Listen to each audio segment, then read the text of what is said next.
Masela itu hanya salah satu. Masih ada 25 blok migas yang ada di perairan di lautan Maluku sampai Maluku Utara. Ini berarti perang ekonomi ini terjadi dari dalam negeri itu, dari luar serangan-serangannya juga banyak banget yang bisa membuat kawasan ini keluar dari miskinannya dulu. Itu dulu figur seperti itu yang kami butuhkan di Indonesia Timur ini.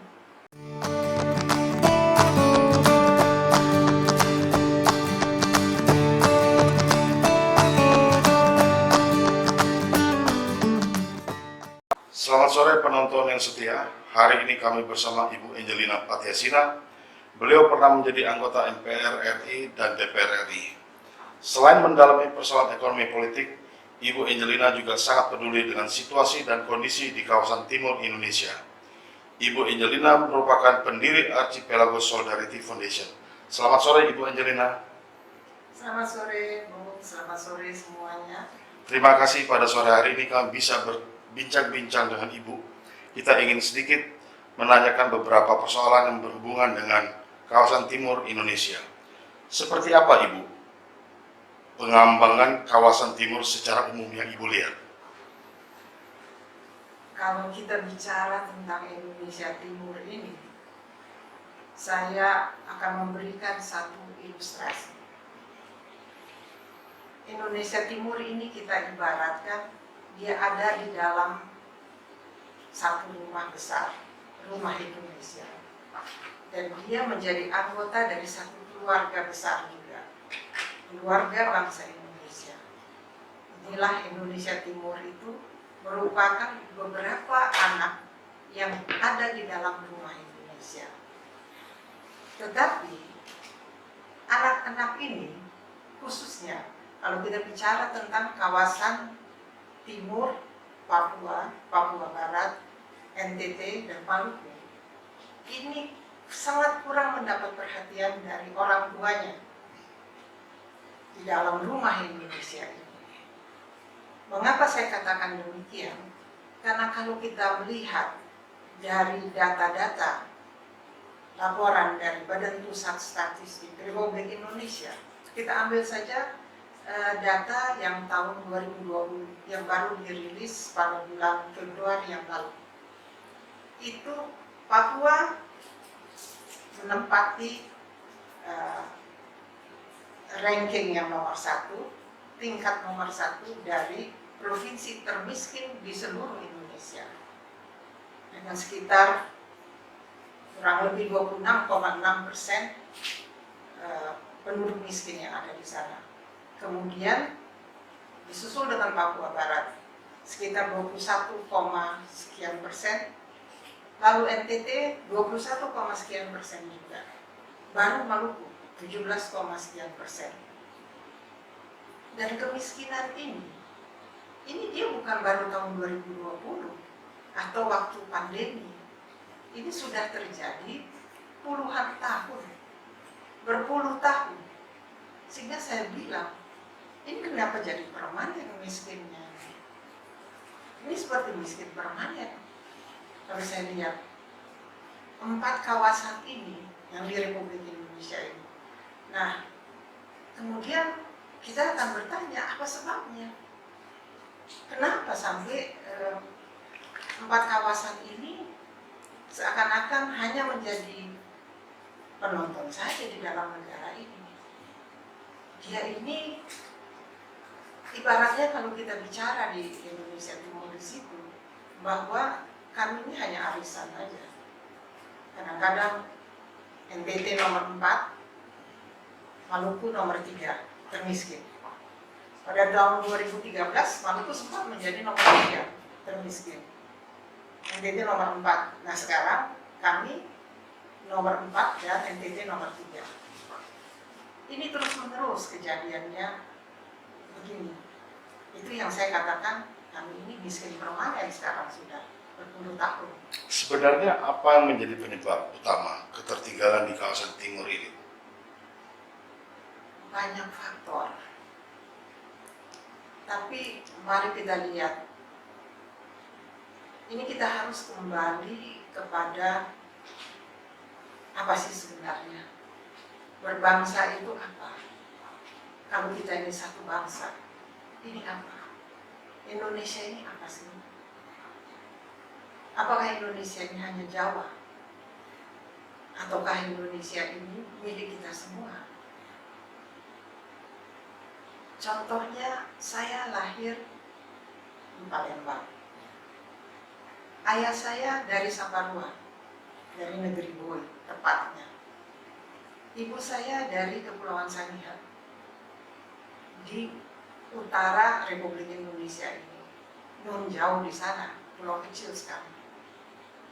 Mereka kemudian merantau sampai ke Sumatera Selatan, bertemu di sana, lahirlah saya di Palembang.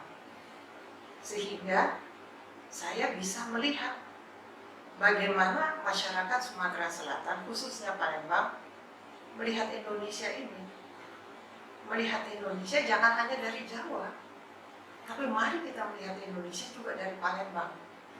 Dan kemudian karena pekerjaan, orang tua saya pindah ke Sumatera Timur untuk membangun waktu itu industri minyak di situ. Kami pindah ke Medan, sering kali ke Pangkalan Berandan karena di situ tempat industri minyaknya. Sehingga saya juga bisa merasakan perasaan masyarakat Aceh untuk melihat Indonesia ini dari Aceh, melihat Indonesia ini dari Medan.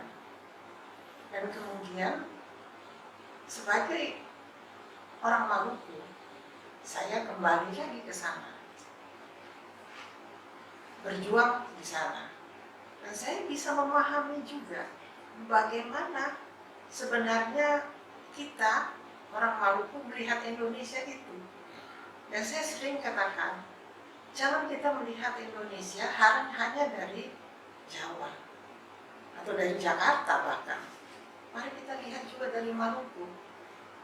Indonesia kalau kita pandang dari Maluku tentu berbeda dengan orang Jawa Timur melihat Indonesia, beda dia. Dan inilah yang disebut keragaman. Keragaman bahwa kita ini berbeda. Kita ini disebut oleh Multatuli. Kalau di dalam kepala saya ini, bayangan Indonesia ini itu indah sekali. Doubles Decker, Multatuli, itu mengatakan bahwa Indonesia ini adalah Zambut Khatulistiwa. Dia terhampar, pulau-pulau yang hijau di lautan. Inilah Indonesia. Dan kawasan timur, ini termasuk Zambut itu juga yang indah, yang luar biasa. Itu kita. Nah, hanya kawasan ini sekarang tidak diperhatikan. Mengapa saya bisa katakan tidak diperhatikan? Saya pernah menjadi pimpinan Badan Anggaran Republik Indonesia di DPR RI. Perwakilan dari Maluku cuma berapa? 4. NTT, saya nggak tahu berapa NTT itu. 8 mungkin. Papua berapa? 12. Papua berapa? Papua Barat berapa? Maluku Utara berapa? Saya kebetulan waktu itu mewakili Sulawesi Utara, tidak mewakili Maluku, karena orang tua ibu saya dari Sangihe, sehingga saya mewakili Sangihe waktu itu. Dan saya bisa melihat dengan jelas bagaimana perdebatan di sana untuk anggaran DPR RI. Nah, kata kuncinya adalah political will. Itu yang tidak ada. Keinginan politik, kemauan politik dari pejabat-pejabat kita, dari pemimpin-pemimpin kita untuk melihat ke kawasan timur ini bagaimana. Ini daerah kaya.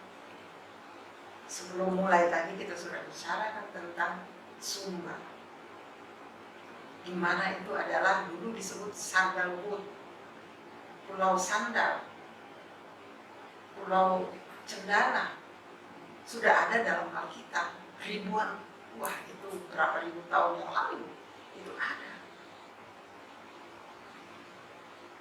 Ini kaya sekali. Dan kita harus tahu juga bahwa rumah kita ini, rumah Indonesia ini dihuni oleh beberapa rumpun, dari seperti rumpun Melayu yang paling besar kita ambil ras Melayu dan ras Melanesia.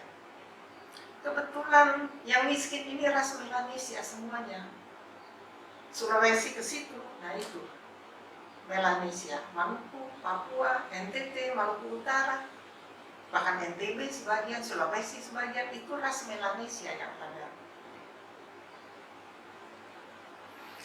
Ada upaya untuk menciptakan pemerataan oleh pemerintahan Jokowi belakangan ini melalui Indonesia sentris dan poros maritim. Menurut Ibu sendiri bagaimana tentang hal ini? Indonesia ini kehebatan kita adalah Bhinneka Tunggal Ika. Berbeda-beda tetapi kita tetap satu. Jadi kita seragam, kita berbeda tetapi kita satu. Kita boleh berbeda-beda dalam budaya, dalam bahasa bahkan. Karena kita punya ribuan bahasa, banyak sekali. Kita boleh berbeda dari bentuk pulau. Pulau Kalimantan besar, Pulau Jawa juga besar. Tapi Pulau Saparua kecil sekali. Pulau Ambon kecil juga. Tempat ibu saya Sangihe, kalau di peta hampir nggak kelihatan. Satu hal yang kita lupa, kita boleh berbeda dalam keindahan, dalam budaya, dalam arsitektural, tapi kita tidak boleh berbeda dalam kesejahteraan. Kita tidak boleh. Kita harus sama, paling tidak jangan terlalu beda. Tidak boleh beda. Kita kan ada dalam satu rumah. Maluku, NTT, Papua Barat adalah anggota keluarga Indonesia dalam rumah besar Indonesia. Dia tidak boleh kita berbeda-beda, tetapi di dalam kesejahteraan, di dalam kemakmuran, kita nggak boleh berbeda. Tidak boleh perbedaannya terlalu jauh. Dan tidak boleh Indonesia sentris itu kemudian ini janji kampanye dari Presiden Jokowi dan Wakil Presiden Ma'ruf Amin 2019 sampai 2024 kalau saya tidak salah, itu janjinya salah satunya untuk pemerataan itu.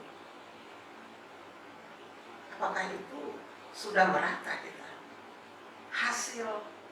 Hasil laporan dari Badan Pusat Statistik Republik Indonesia ini itu sudah jelas, sangat jelas bahwa kita berbeda, kita tidak rata. Dan ini sudah berpuluh tahun. Mari kita, kalau kembali lagi sedikit ke belakang, mari kita lihat, hormati perbedaan di dalam budaya, maka kita akan mengerti bagaimana kita ini bernegara, bagaimana kita berbangsa. Saya kasih contoh mungkin agak keras. Saya baru pulang sekolah dari Jepang. Saya sekolah di Jepang tahun 81, saya selesai dan kemudian saya bekerja di satu lembaga penelitian. Ya cukup terkenal itu lembaga, dan pulangnya dari situ kemudian saya istirahat, saya nonton TV. Saya baru beberapa bulan di Indonesia. Kemudian pas hari itu hari Kartini, saya menonton itu dan saya lihat mama-mama pakai sanggul Putri Keraton Solo dengan kebaya ningrat orang Solo. Nggak pas. Bukan itu yang disebut Bhinneka Tunggal Ika. Bukan. Jangan memaksa orang Papua menjadi orang Jawa. Nggak bisa. Jangan paksa orang Maluku menjadi orang Jawa. Kita tetap Indonesia. Apakah kita harus sama semuanya? Ada puisi Satu Anak Muda, bagus sekali dia. Apakah Katong harus makan nasi baru disebut NKRI? Itu saya ingat. Saya malu sendiri karena ini anak baru umur 30 mungkin. Tapi hebat.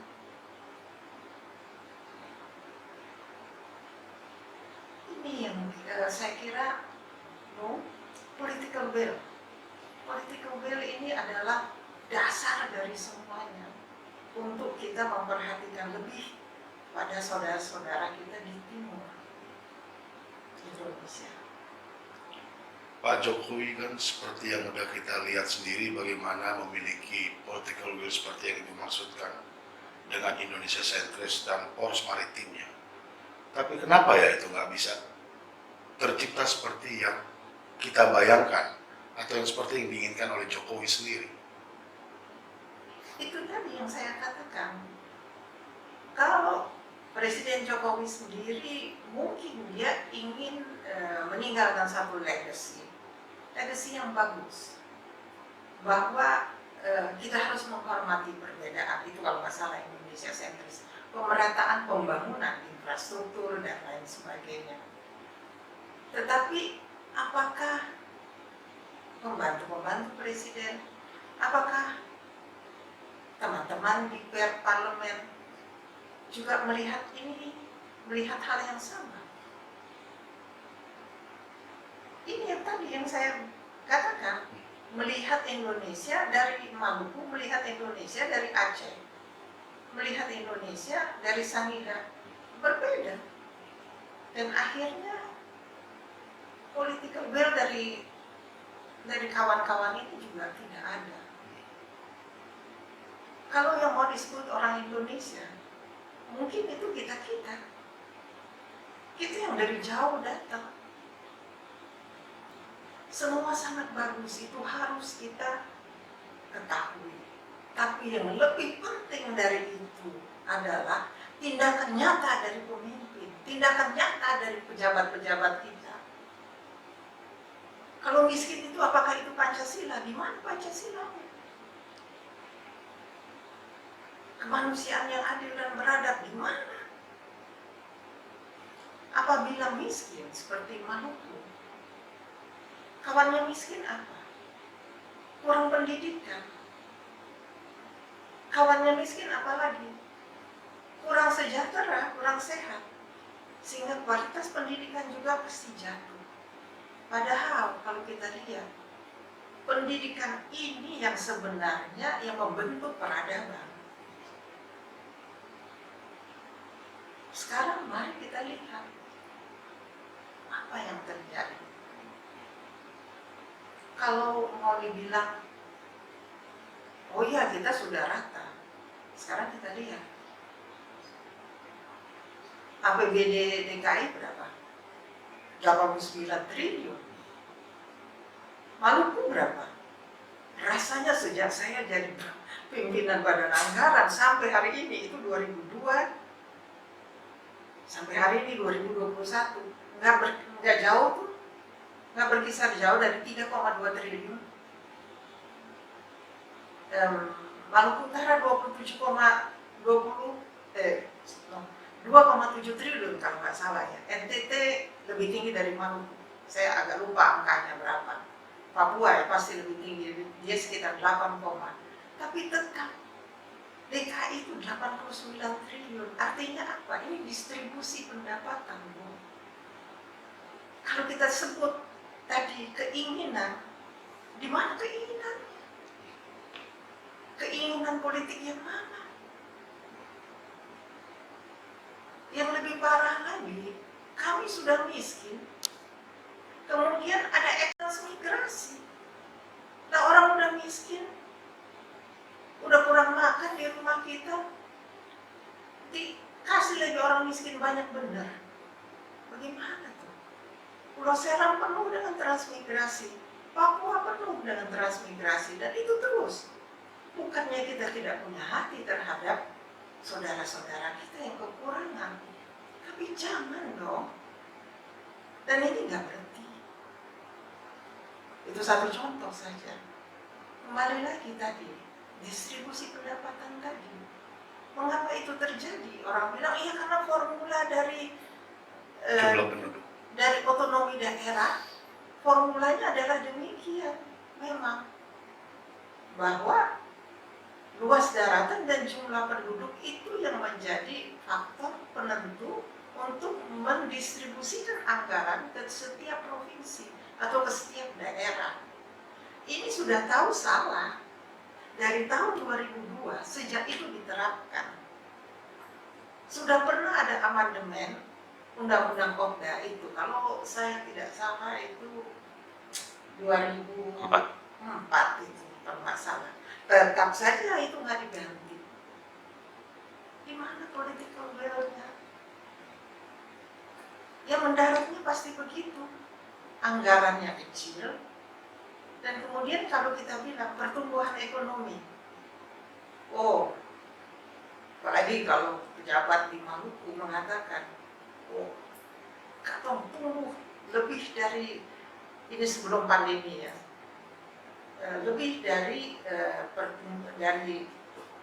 PDB nasional, PDRB, katong ini tumbuh lebih tinggi. Kalau dengar persentase, ya emang kedengarannya enak. Volumenya berapa? DKI ini 2.770, ini kalau saya tidak salah itu untuk tahun 2021 nih ya. 2.771 itu PDRB DKI. Jumlahnya dalam rupiah 2.771 triliun. Maluku itu cuma berapa? Kalau nggak salah 7, sekian triliun. NTT berapa? Papua berapa? Sama. Mari kita bicara sekarang, kalau dibilang itu jangan dengan kata-kata, dengan angka. Kita lihat, dengan angka saja udah kelihatan. Apa sih Bu yang kita nggak punya di timur sana? Kita punya 2 selat yang penting. Namanya Selat Lombok, satu lagi Selat Wetan. Kalau saya nggak salah, ada Alki lagi di situ. Secara geopolitik, kawasan timur kita ini, Sulawesi ke sana, itu luar biasa strategis sekali. Kita nggak usah bicara jauh-jauh ke situ. Tapi setiap orang yang mengerti tentang geopolitik, geoekonomi, pasti dia bilang ini sangat strategis. Tutup tuh Selat Lombok, ada yang liwat enggak? Nggak ada yang liwat, tutup tuh Selat Wetan. Belum kita bicara tentang kekayaan laut, bukan cuma ikan yang nggak pernah kita dapat. Kenapa ikan-ikan yang luar biasa itu kita tidak dapat di Maluku?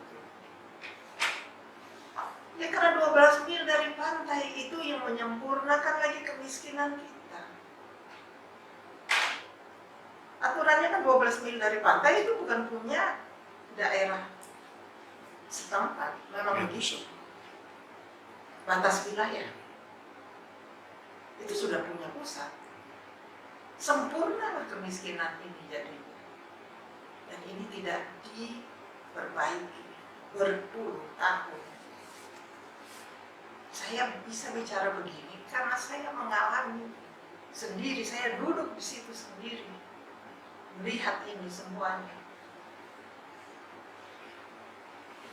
Kira-kira kalau menurut Ibu, sekarang ini kan yang menjadi sorotan nasional itu adalah tentang keberadaan Blok Masela.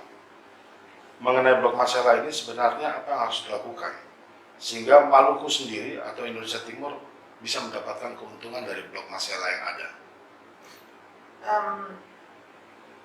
Kita Blok Masela itu hanya salah satunya. Masih ada 25 blok migas. yang ada di perairan di lautan Maluku sampai Maluku Utara. Itu banyak sekali. Itu kekayaan kita. Tadi kalau kita udah bicara tentang ikan. Nah kemudian ada juga blok gula di situ. Blok gula ini penemuan dari sumur minyak di Bula di Seram Timur itu sekarang menjadi Seram Timur itu dari tahun 1897 kalau nggak salah. Baru mulai pengeboran 1923 atau 1930 berapa oleh BPM, Batavia Petroleum Maskapai. Itu artinya dari tahun 1920 sekian sampai hari ini sudah berapa puluh tahun tuh. Luar biasa. Saya berkesempatan tahun 2019 ya atau 2018 ke Bula. Saat saya di Bula, saya hampir menangis setiap hari, hanya 3 hari. Kenapa? Karena saya tahu daerah minyak. Minyak itu ada ribuan yang begini, pompa angguk itu. Mulai dari bandara sampai kota Bula. Tidak ada kesejahteraan. Sangat miskin. Artinya apa? Ini kembali penjajahan. Dalam bentuk yang berbeda lagi.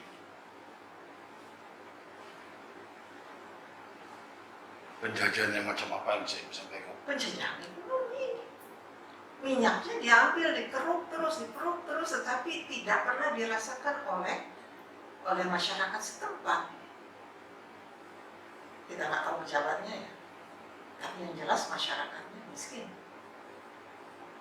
Seram Timur itu miskin, dia adalah nomor 8 termiskin di Maluku.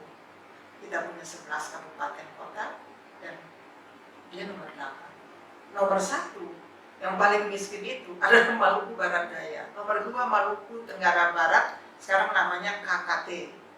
Tempatnya Blok Masela. Paling miskin tuh. Justru paling miskin. Justru paling miskin. Tahun 2016, mulai dari 2012 kami kampanye sebenarnya tentang Blok Masela. Blok Masela itu tadinya ditempatkan 40 mil lepas pantai. Undang-undang batas wilayah kita. Ini kan 12 mil lepas pantai bukan punya kita. Kalau 40 mil artinya punya siapa? Ini bukan punya Maluku. Masyarakat Maluku tidak akan mendapatkan keuntungan apa-apa dari situ kecuali pajak, dan pajak juga kita nggak jelas. Karena pajak itu nanti masuknya ke pusat dulu, baru didistribusikan ke daerah. Pembagiannya berapa juga kita nggak tahu. Itu kalau pajak. Nah itu kemudian itu betul-betul waktu itu Tuhan sangat baik. Rizal Ramli menjadi Menko Maritim, kalau nggak salah ya namanya Menko Maritim. Saya kenal Rizal Ramli sudah lama, sejak saya masih di DPR juga. Di situ saya katakan, sebelum menjabat ini, saya katakan pada Pak Rizal Ramli bahwa ini ada Blok Masela. Dia ini sekarang tidak memberikan keuntungan. Ya udah catat aja nanti itu. Begitu beliau menjabat, saya kontak kembali. Singkat cerita, dorongan, jadi kita berjuang bersama supaya Blok Masela itu dipindahkan ke darat.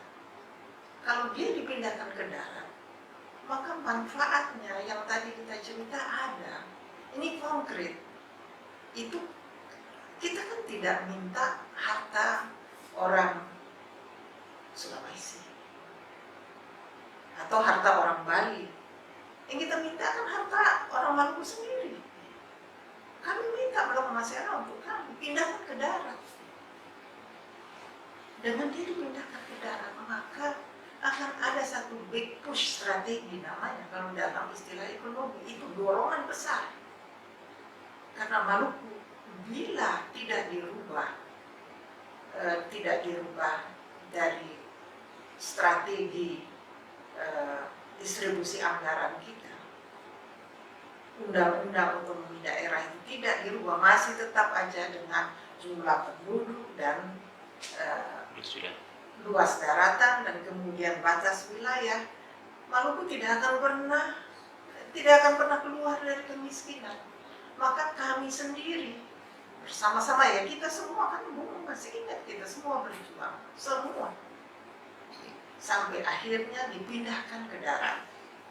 Bila sudah di darat, maka seluruh industri turunan yang ada itu akan bisa dikerjakan oleh rakyat Maluku sendiri nantinya. Yang mesti waspadai di sini adalah jangan nanti rent seeker itu ada di sana. Yaitu Mulai dari PI dulu, 10% PI ini kan ribut, ini mau, itu mau. Bagus kalau itu dibagi merata, tetapi yang harus diatur bahwa masyarakat yang mendapatkannya. Jangan nanti, kan kita sudah pernah punya PI 10% dulu, Blok Masela, waktu kesepakatan yang pertama 2011. Nah kemudian ini berubah lagi sekarang. jadi kemudian apa yang terbaik pelaksanaannya dalam Blok Masela ini, Bu, menurut Ibu, setelah di darat?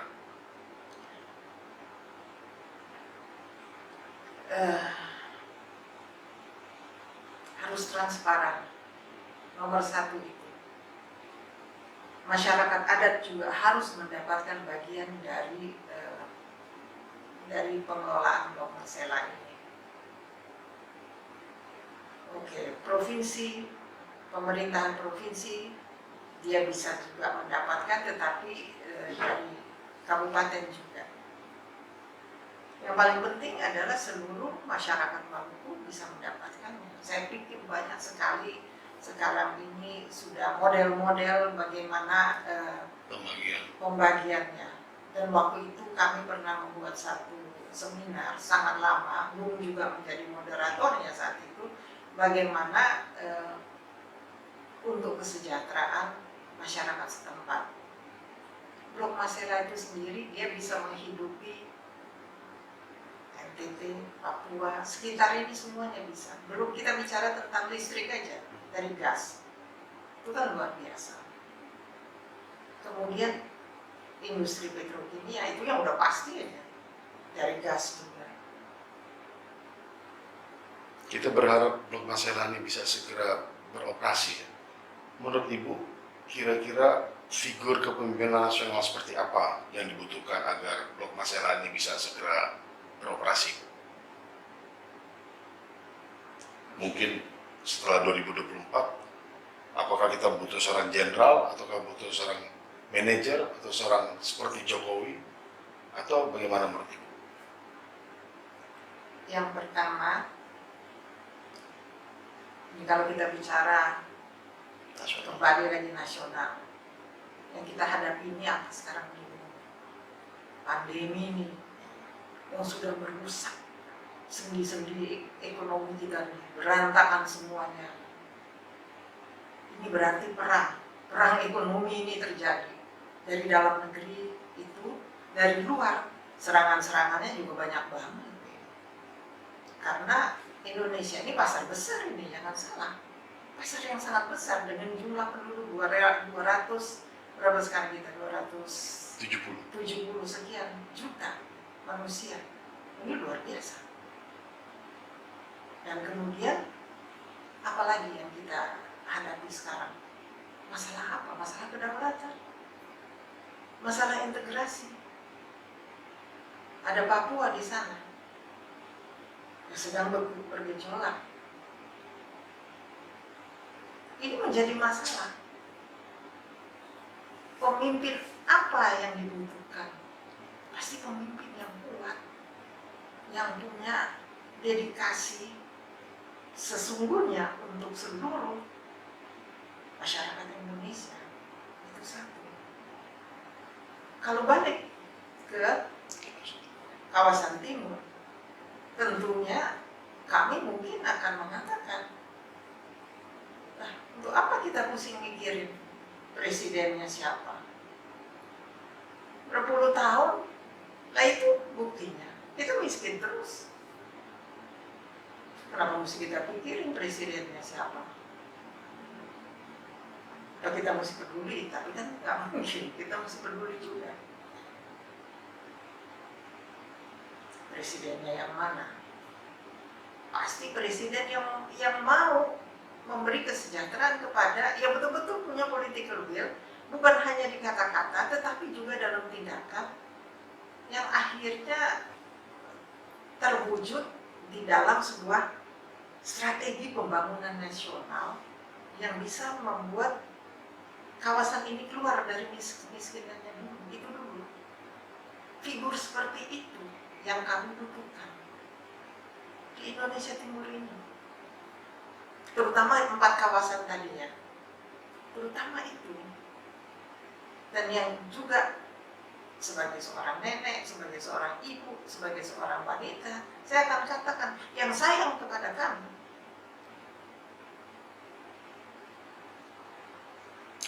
Baik Bu, pesan Ibu kepada rakyat di Indonesia Timur, kira-kira apa yang harus dilakukan dalam keadaan seperti sekarang ini?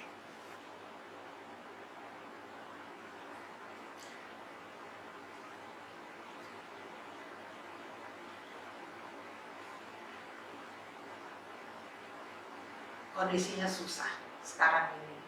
Semuanya kita sedang mengalami kesulitan.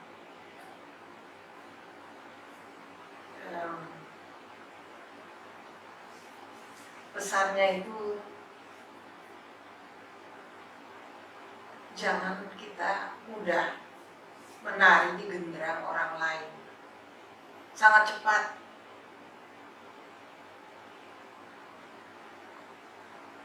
kita ini terpengaruh sehingga kita saling cakar di sana.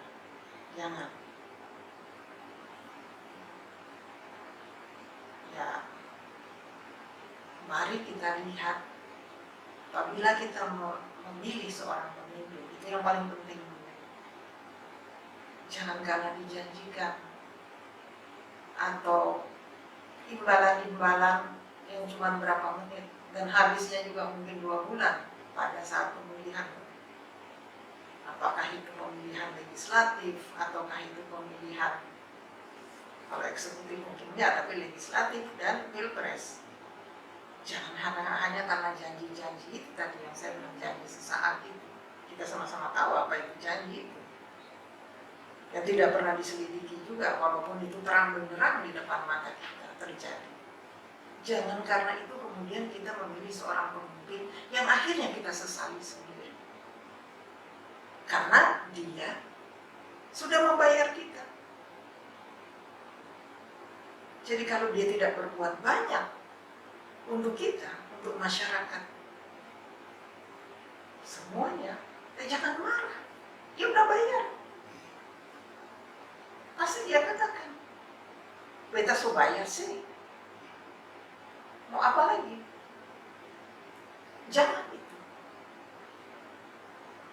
Belajarlah untuk tidak, untuk yang akan datang ini. Pilih benar-benar seorang pemimpin yang mampu nanti mengeluarkan kita dari kemiskinan ini. Ini bukan hanya untuk presiden, ya, untuk seluruh kepala daerah juga sama. Ini penyakit seluruh Republik Indonesia ini udah terjadi begitu. Dan semua orang diam, melihat tapi diam. Apa yang bisa harapkan dari pemimpin-pemimpin ini untuk membawa kita keluar dari kemiskinan? Gak bisa. Nomor 1, dia berpikir bagaimana saya mengembalikan uang segini banyak udah saya keluarkan. Dia bukan mikirin gimana kita nih untuk supaya rakyat bagus, enggak. Belakangan ini mulai ramai Bu, bursa calon presiden mereka menggadang dirinya masing-masing untuk menjadi calon-calon presiden. Ada Ganjar Pranowo, ada Puan Maharani, ada AHY, ada Caimin, ada Prabowo Subianto, ada Erlangga juga. Dari sekian banyak nama tersebut, menurut Ibu, oh ya satu lagi, ada Pak Rizal Ramli yang juga secara independen mencalonkan dirinya ya. Kira-kira dari nama-nama tersebut, mana yang kira-kira pantas untuk memimpin kita setelah 2024 ke depan? Ya 2024 itu memang masih 3 tahun lagi ya. Tapi istilah kami kalau dulu masih sangat aktif di dalam politik. Ini udah jam 12 kurang 5 sebenarnya. Untuk mulai melihat siapa. Tapi saya tetap pada kriteria yang tadi adalah Indonesia sekarang menghadapi masa yang sangat sulit secara ekonomi, kemudian kedaulatan negara menjadi ada ancaman di kedaulatan negara, kemudian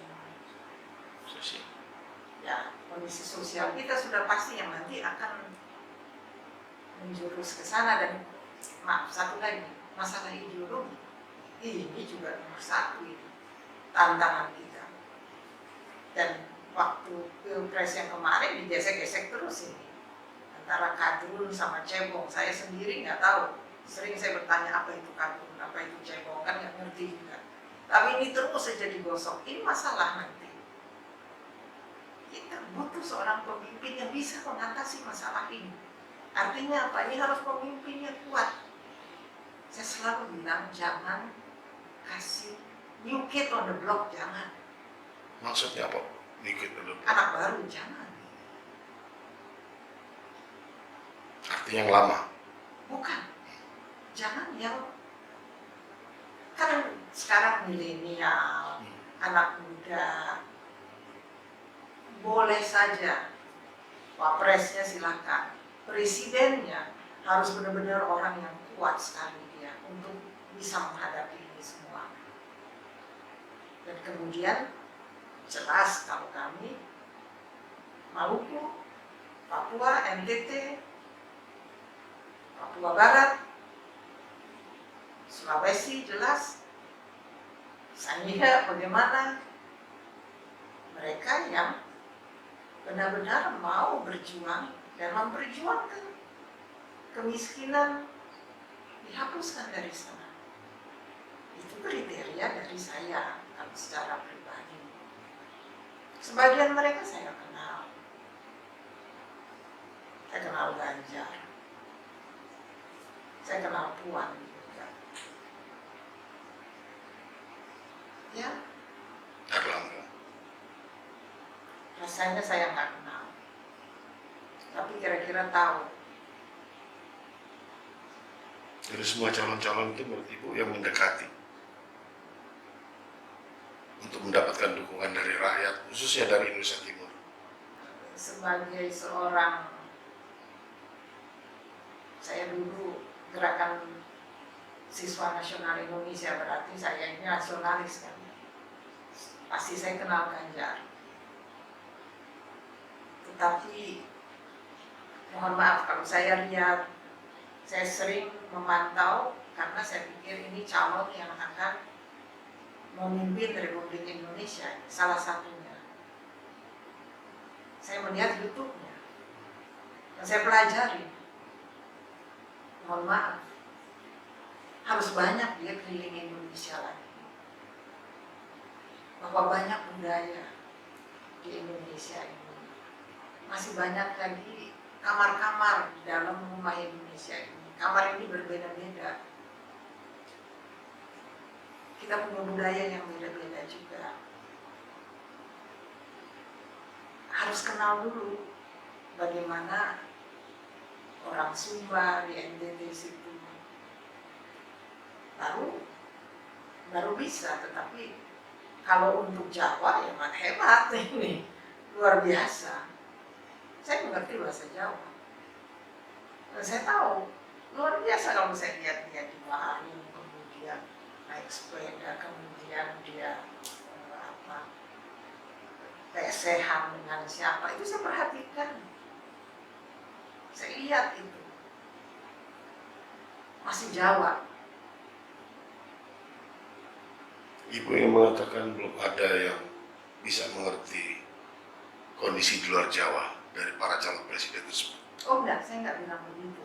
Tapi kalau ini khusus untuk Ganjar, mungkin juga ini pesan sebagai seorang teman. Kita pernah sama-sama dulu juga. Coba pelajari dulu Indonesia ini lebih banyak. Ada juga Dan orang jangan berhenti untuk, kalau memang mau maju menjadi calon presiden, kalau punya keinginan itu, ya majulah.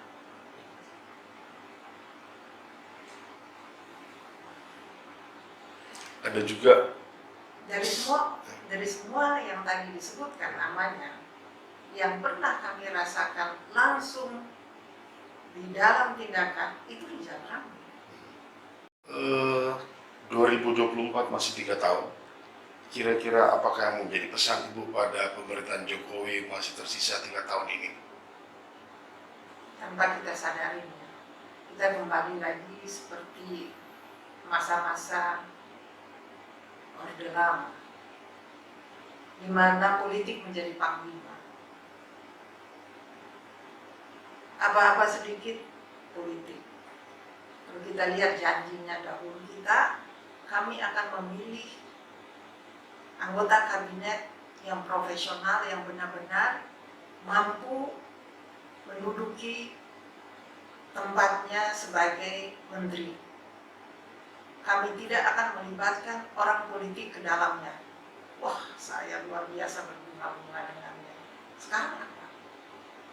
Seluruhnya itu, hampir semua. Rombak itu kabinet. Kasih orang yang profesional memang, yang bisa.